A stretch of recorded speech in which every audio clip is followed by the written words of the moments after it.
So this is our free online session for professional caregivers. And the topic that we're going to be exploring today is coping with the many facets of loss that you may be experiencing in the workplace and the work that you do.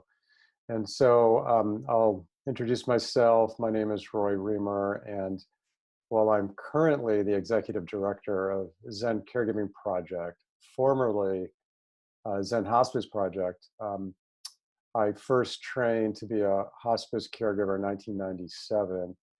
And since that time, I've been exploring a healthy relationship to death, how to maintain a healthy relationship to death. And so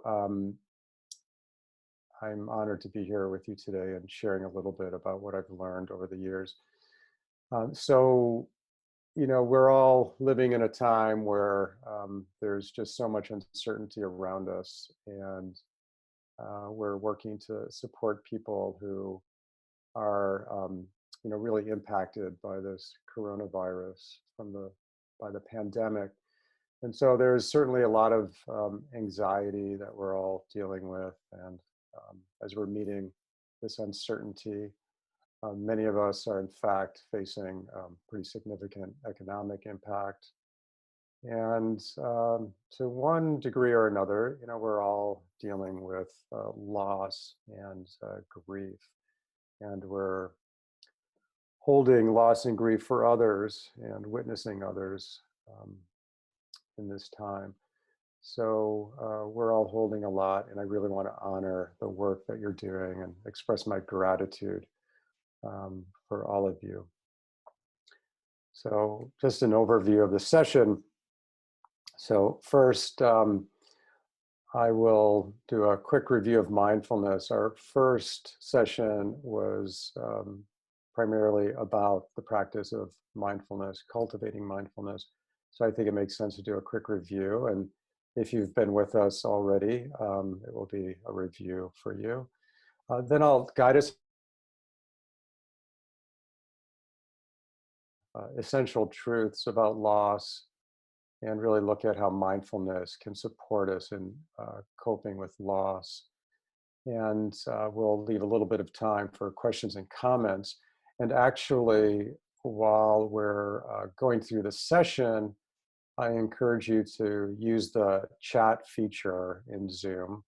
Hopefully you're familiar, but if you scroll to the bottom or put your cursor over the bottom edge of the Zoom screen, you'll see a toolbar come up and you'll see a chat function.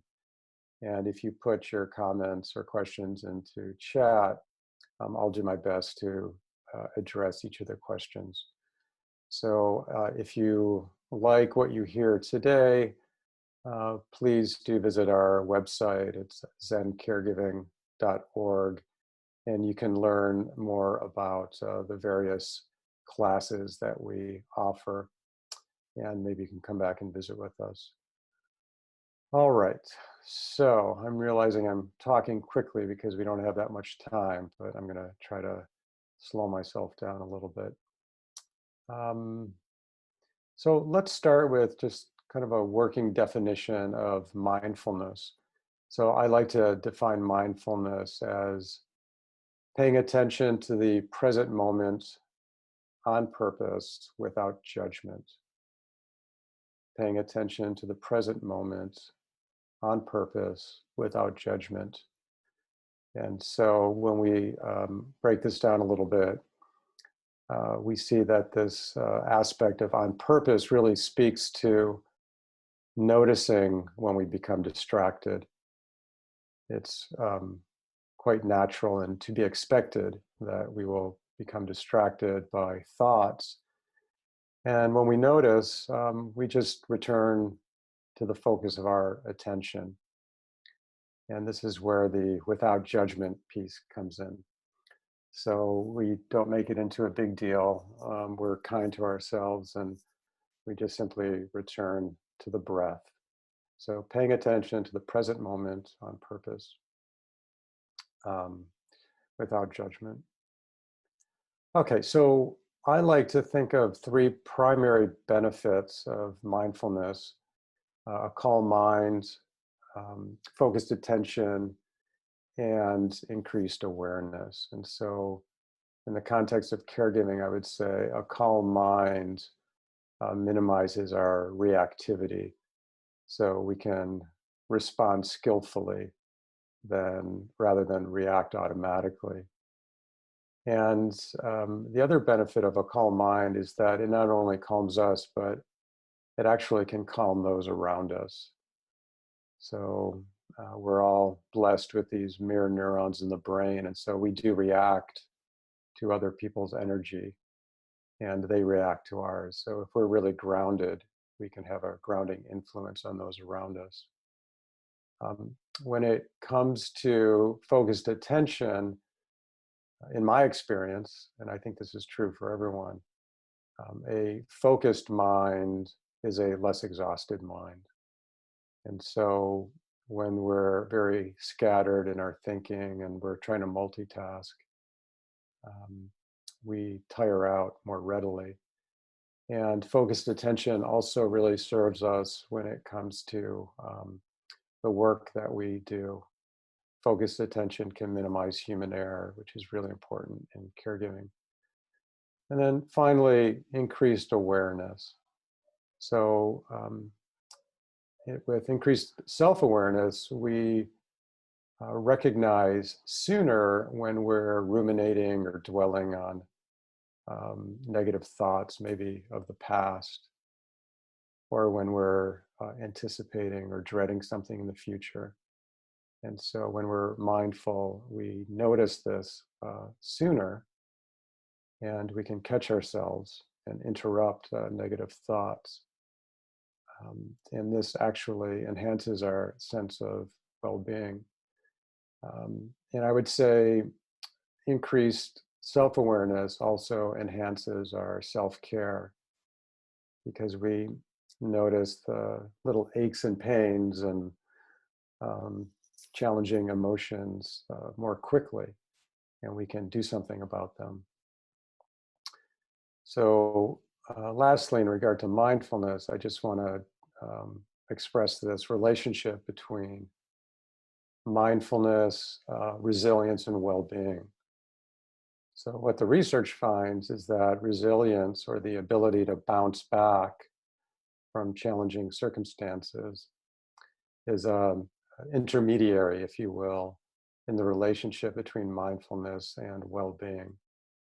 So, the more mindful we are, the sooner we catch ourselves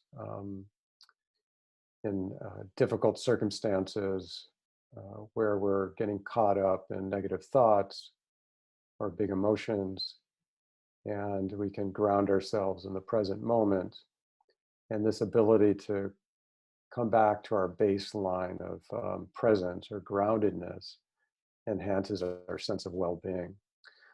So there's also what I would describe as a dose response when it comes to mindfulness. In other words, the more we practice mindfulness, um, the more readily we can catch ourselves, and the greater the benefit. It really changes the way we respond to stressful circumstances. So while it's wonderful if each of us were to take on a meditation practice in our life, we can actually cultivate mindfulness by simply focusing on the various activities that we engage in throughout the day. So the more we practice, the greater the impact that we realize. Okay, so why don't we try a little bit of this together? So I'll guide us in a short meditation. And in this meditation, we'll use the breath as the focus of our attention. And in this way, we begin to see how the breath, the simple act of breathing in and breathing out, can be used really as a place of refuge from distracting or disturbing thoughts, negative thoughts, a place of refuge from the busy world around us. Okay, so I'll guide us through this. So to begin, let yourself find a posture in your chair if you're sitting, or maybe you're standing up and that's fine. You may be reclining or lying down, and that's fine too. These are all acceptable postures for meditation. And begin to notice the sensations of the body and contact with the surface it's sitting upon. If it's comfortable for you, let yourself close your eyes. Notice the position of your hands in your lap or upon your legs or by your side.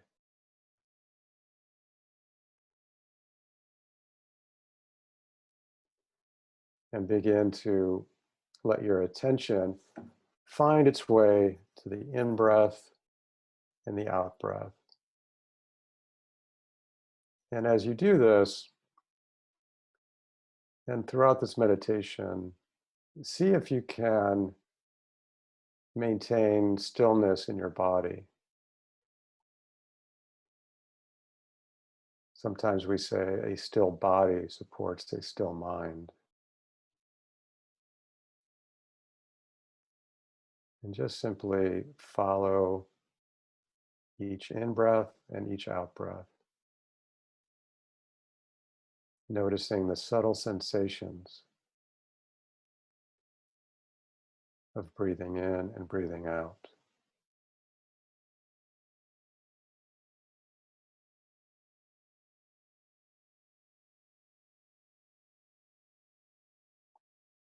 And as you exhale, imagine you're letting go of any tension in the body, any unnecessary thoughts, anything you don't need right now.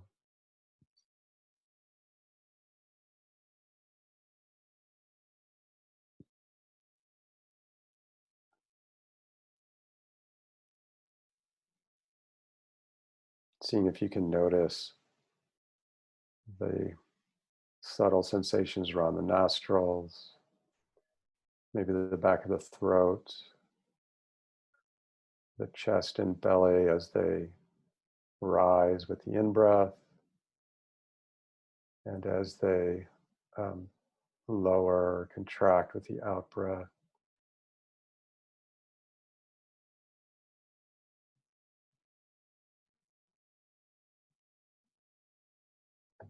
And just let yourself follow each breath in and out.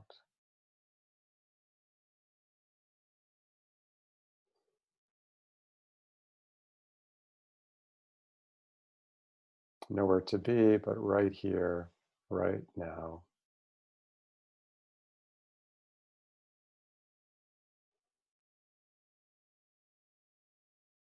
There's no wrong way to do this. Whatever your experience is in this moment is your experience in this moment.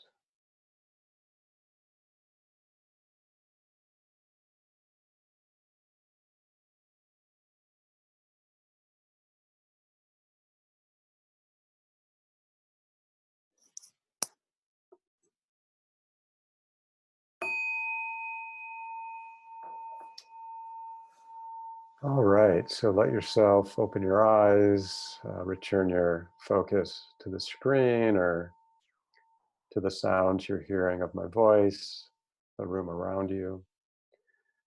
So this is a little taste, and I want to recognize that I imagine many of you, if not all of you, have some familiarity with this practice. And, you can see, or this is a reminder that even a short meditation like that, that was not even quite 5 minutes, can allow us to return to the present moment, ground us in the body, and give us a break from the busy mind. So we're going to have one more meditation session together before we end. But for now, let me say a little bit about how mindfulness can support us in the experience of loss. And again, I want to acknowledge that it's easy for me to imagine that loss and grief is very much part of many of your experience right now. And while loss is a huge part of caregiving generally, it may be even more intense these days. So, why do we examine loss and our relationship to it? Why in the context of caregiving? So, what I've noticed over the years is that as a caregiver, if we have not made space in our life to really explore our own losses and our relationship to the loss and explore our own grief, it can be really quite difficult to support others who are experiencing loss and grief. So, when we are experiencing emotional overwhelm from unexamined or unprocessed grief, we simply don't have the emotional bandwidth or stability to properly support others who are grieving. And when we have, or when we hold a lot of unprocessed grief, we can also get triggered when we witness loss being experienced by someone else. So our emotions can get highly activated when we witness it in someone else. Um, so, when we see someone else going through loss,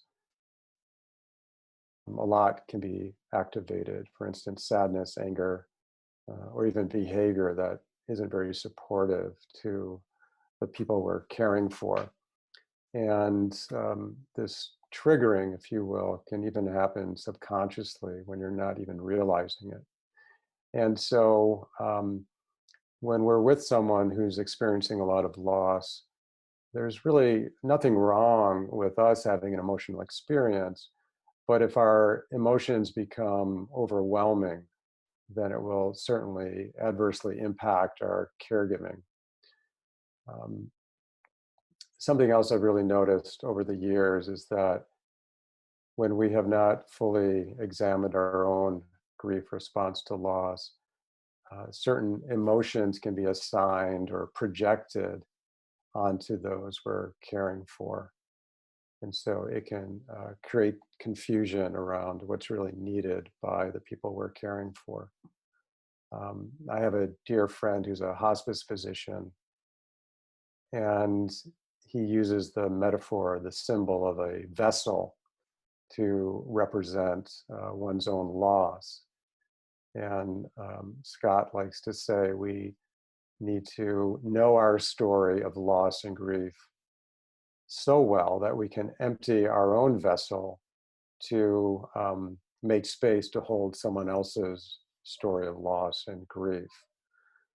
So by getting to really know our story, to create that kind of intimacy and self-knowledge, we can empty our bowl, so to speak, for others. So I've appreciated that way of looking at it.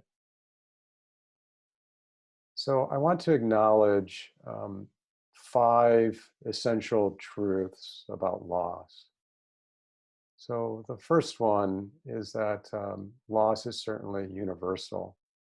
We often feel very alone in our losses, but it can be really supportive to remind ourselves that we're not alone.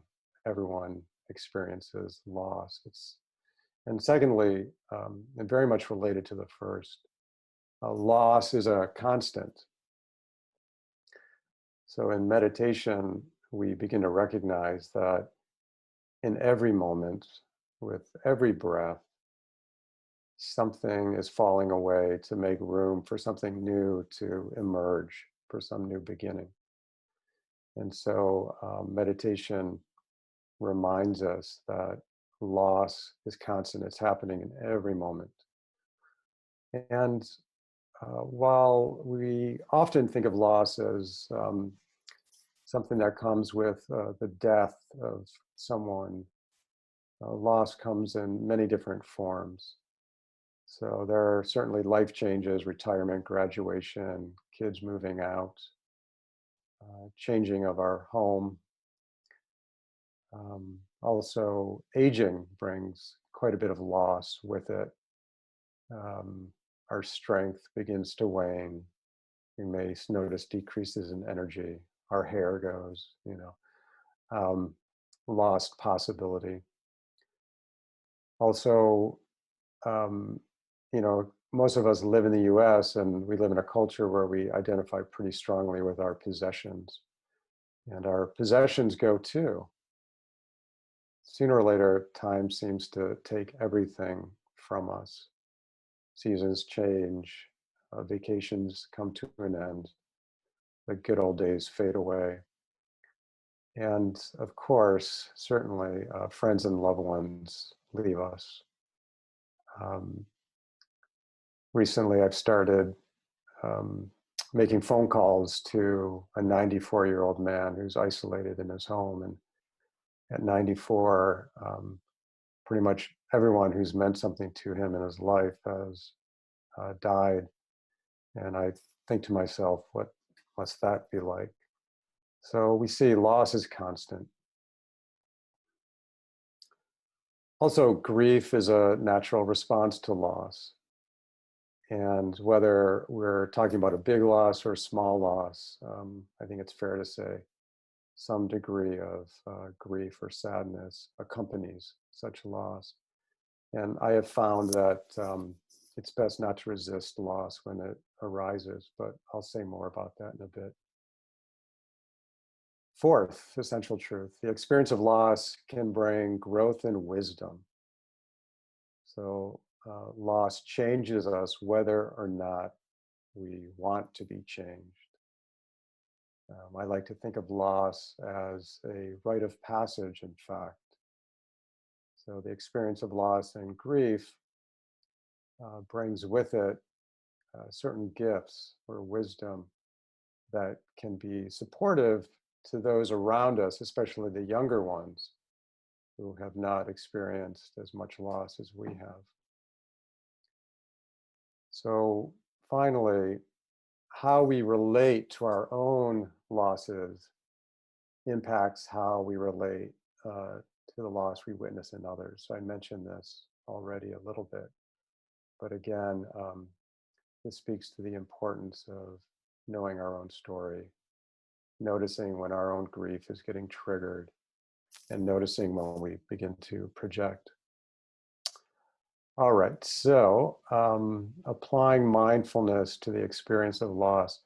So let's do another short meditation where I'll guide us through a process of acknowledging a loss in our life and ways we might use mindfulness when emotions arise around a particular loss.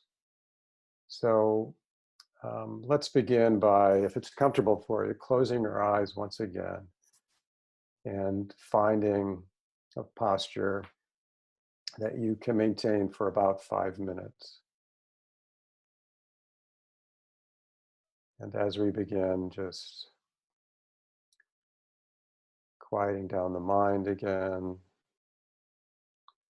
noticing those sensations of the body in contact with the surface we're sitting upon or standing upon or lying upon.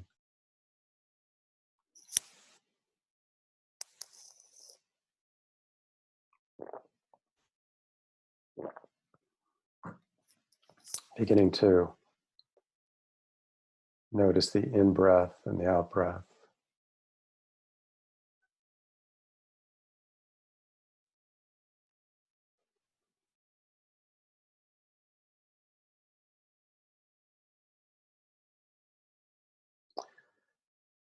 Now, from this place of quiet stillness, Let yourself recall or remember some loss that you've experienced in your life recently. And it doesn't have to be the most intense experience of loss, but something that has some emotional content for you,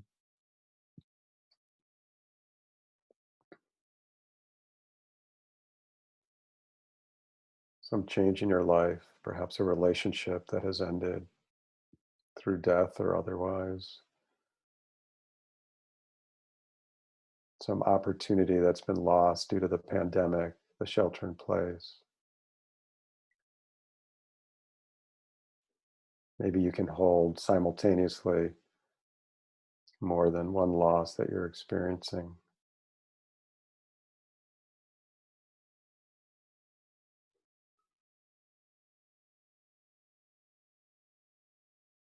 Keeping contact with the breath.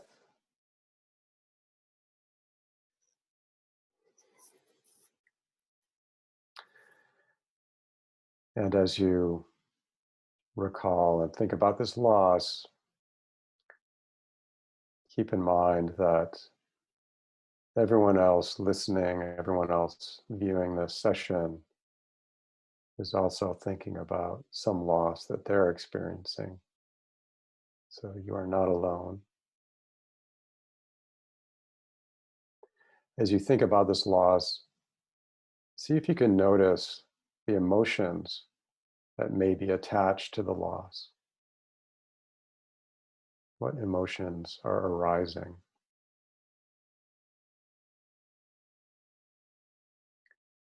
Is there sadness, anger, anxiety, frustration? Maybe there's even relief or joy. Whatever your emotional experience is, see if you can keep your attention on it. If you're not feeling any emotions, that's fine. Nothing wrong with that. Just notice what that feels like. Let yourself get really curious.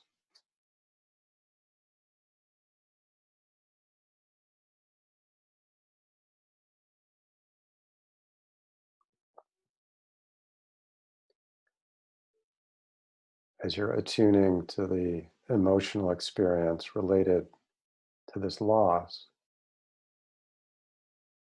can you notice where in the body the emotion expresses itself?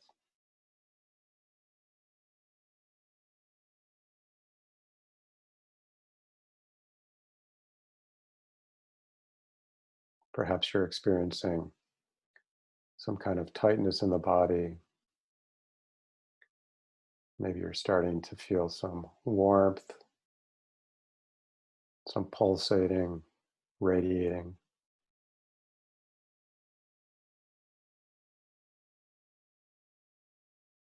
How curious can you be about this expression of emotions in the body?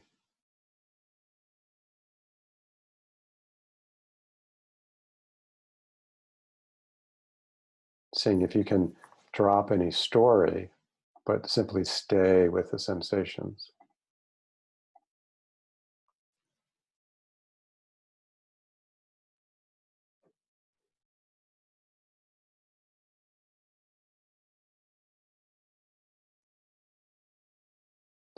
Now begin to feel the contact of your feet with the surface they're resting upon.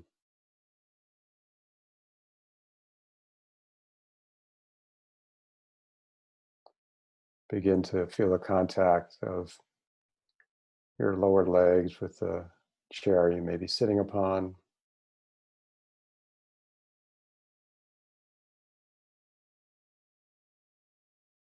Begin to notice your breath. Once again, noticing the inhale and the exhale.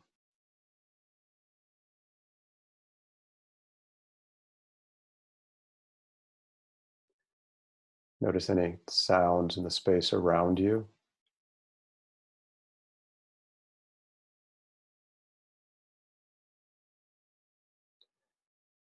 No need to label these sounds. Just see if you can hear them. Simply hear the sounds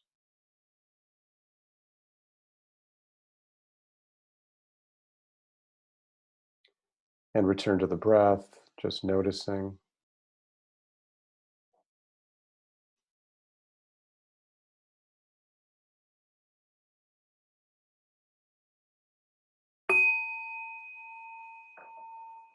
And now begin to let yourself come out of this experience of noticing.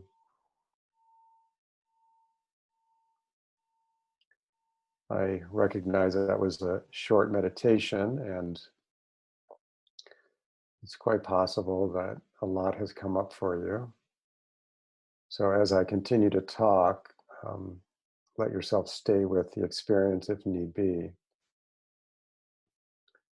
So, this is an example of how, when we think of loss and when we begin to notice that we're having an emotional experience, it can be supportive to go right into the sensations that arise around the emotions.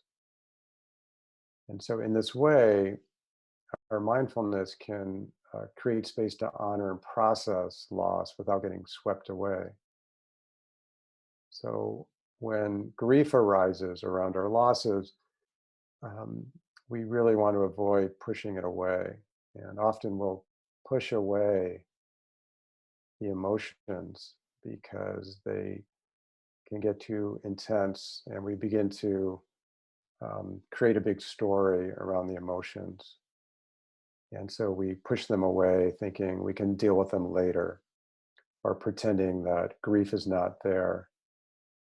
And so when we turn our attention to the physical sensations associated with emotions around grief, um, sensing into the breath can help us ride out the emotional experience without tamping it down or pushing it away.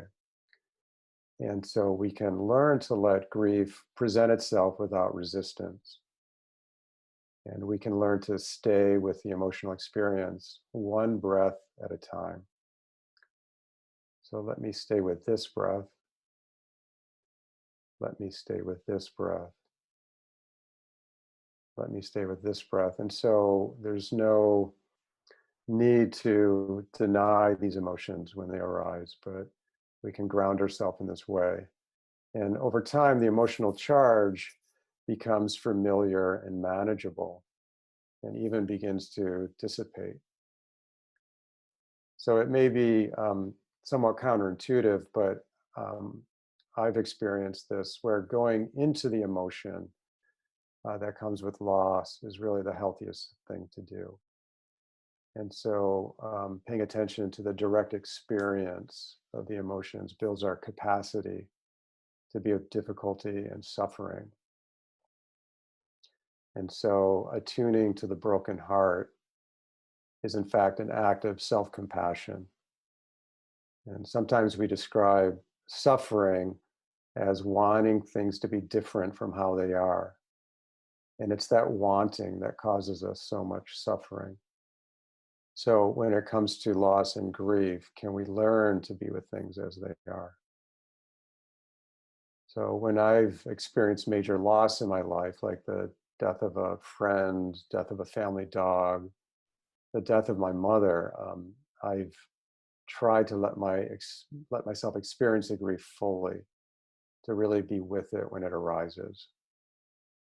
And I'm not suggesting that it's easy. It can be extremely painful, but it has certainly felt healthier than pushing it off to deal with at some later time. And so, um, you know, I think this is also true when it comes to the small losses in life, like a patient dying or a client who maybe we haven't known for very long. So I think it's good to stay current on those types of grief as well. And I remember when my mother died, I just kept telling myself, this is what grief feels like. This is what grief feels like. And it really helped. but just let me stay with it and not push it away. So sometimes we feel like we don't have time for grief. And if you work in a busy healthcare environment, this is probably true for you. We have so much to do. There's so many people who depend on us. Our culture doesn't like for us to actually take the time to honor our grief. Um, I think it's actually really healthy to say to people when it's true to our experience, I am grieving. So mindfulness really requires that we be really honest with ourselves, and sometimes it requires that we're really honest with those around us. And I've even found that applying what I would call strategic use of self, in other words, being the first person to acknowledge the grief that is being experienced, can be really supportive to others. So to model that kind of vulnerability and even courage to say, I'm grieving, may give people permission to honor their own grief. So I should say something about complicated grief. And if your grief is prolonged and overwhelming to the extent that you can't function properly or normally, it's good to seek professional help. Mindfulness can be really supportive, but sometimes we reach a point where we need professional support. So let me, before I take questions, I'll just offer you some recommendations. So one is, make time to consider your losses and allow your grief to arise. So maybe you dedicate a walk to just attuning to your loss and to your grief. Stay current with your grief by even honoring the small losses. Those small losses can accumulate, the grief can accumulate. So it's good to stay on top of them and stay current. It can be extremely useful to create an altar or a place of honor in your home to honor your losses, or find a simple ritual to integrate into your daily routine. Ritual is a big word, but it can be very simple. Light a candle, write a name down on a card. So there have been some interesting studies that look at the use of ritual in processing grief. It can be very, very supportive. And perhaps you can create a safe space, either an actual place or a time to honor loss at work. Some of you have probably heard of the medical pause.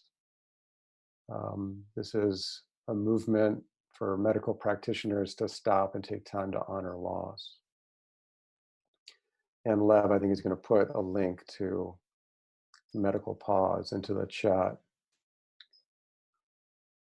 Okay, so I'm going to open up my chat and see if there are any questions in the short time remaining. All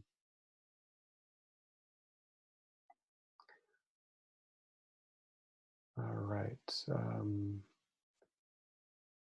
Oh, let's see, new message. People have said they are so busy they feel there's no time or opportunity to stop and consider loss and grief together. Do you have any suggestions? Yeah, this is very natural, very common. We all live these really busy lives. So again, I would return to this idea of ritual. And, it can really be something as simple as, a hand over the heart and just pausing long enough to be able to say to yourself, I'm grieving in this moment. I'm experiencing loss. And to be human means I will grieve. Perhaps you pause long enough to um, say to yourself the name of someone who has died recently in your work, in your personal life. Um, I recognize that many of you work in environments where the predominant culture that comes from the top may not support healthy grieving. And so maybe you can take a chance by pushing against that a little bit and creating some space with your colleagues to just stop and honor the loss that's happening. So yeah, so those are some ideas, but I appreciate the question because it is quite common. So let's see. Yeah, someone's talking about the medical pause. Um, and someone's saying, I tend to feel no emotion. How can I access my emotions around grieving? Yeah, thank you for that. I think this is really common. I would say because we've been conditioned to really block off emotions, that if we can pause long enough to get really, really curious, we begin to see that, in fact, we do have a rich emotional experience around loss, but we haven't really trained the mind to attune to those emotions. So I would just encourage you to, get really curious. Um, when working in bereavement, managing the anger of the newly bereaved. Yeah, big issue, anger. I think when it comes to anger, really the best approach is to acknowledge it as we would any other emotion. It's really valid. And I think for the person experiencing it, it may serve a real purpose. And I love the Rilke quote from one of his poems, no feeling is final. So I think if we can create a safe container for someone to express their anger, it will begin to dissipate and then yield to some other kind of emotional experience. Um, Lisa has a comment. She said, please say more about creating a safe space. yeah. So um, again, this isn't going to work for everyone, but can you dedicate just some part of a desk or a corner in your office or home to gather maybe some objects that have meaning for you, or objects that represent to you something bigger than yourself, and use that space as a place where you can write down the name of someone, write down the name of something that's being lost. It doesn't have to be a person, and place it upon that special place. Maybe there's a line from a poem, a prayer that you would recite as you place that object in this special spot. And then what happens over time is that the mind becomes conditioned to that act.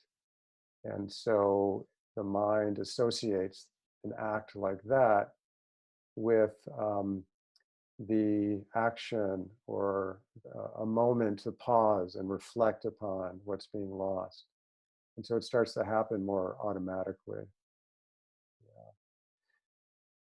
So thank you for that. And I'll take one more, and then I want to begin to wind down because I recognize we're at the end of our time. Thank you for staying on if you can.